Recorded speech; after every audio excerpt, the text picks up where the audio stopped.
Nagluto ako ng masarap na pusit.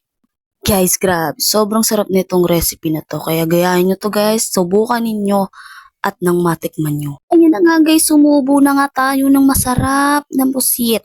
Adobong pusit to guys ha. Mukha lang hindi. Pero ayan, tignan nyo guys kung gaano kasarap at punong-puno ng sili at anghang yan.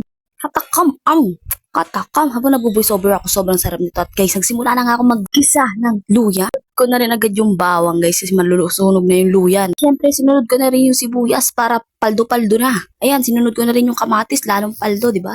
At minanarinig ko nga pala itong pusit sa toyo, kalamansi, at oyster sauce. May konting asukal at nilagyan ko ng bawang at saka ng luya. So, sinalang ko na nga pala ito sa kawali para igisa at takpan. So, yun yan kasi hindi ko na pinakita kung paano haluin kasi alam nyo na yun kung paano. So, nilagyan ko na rin ng paminta at yung pinagbabaran ko, yung pinagmarinatan ng pusit.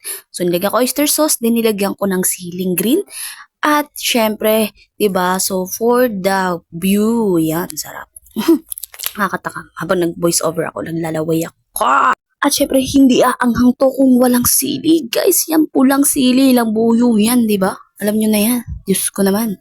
So, for the view ulit, pak. Sabay lagyan ng kunting asukal para medyo manamis-namis. Para pambalanse na rin sa lasa. So, ayan nga, 'di ba, ginisa natin, hinalo-halo na natin para matunaw yung asukal na nilagay natin. So, shout out nga pala sa mga nagbo-boarding house din dyan, guys. So, magluto kayo nito, i-try nyo to, guys. Sobrang sarap ng recipe na to. At talaga namang recommended ko talaga to sa mga laging nagugutom dyan o nag-crave ng pusit ngayon. So, ako na-crave lang din talaga ako. Kaya nagluto ako nitong pusit na to.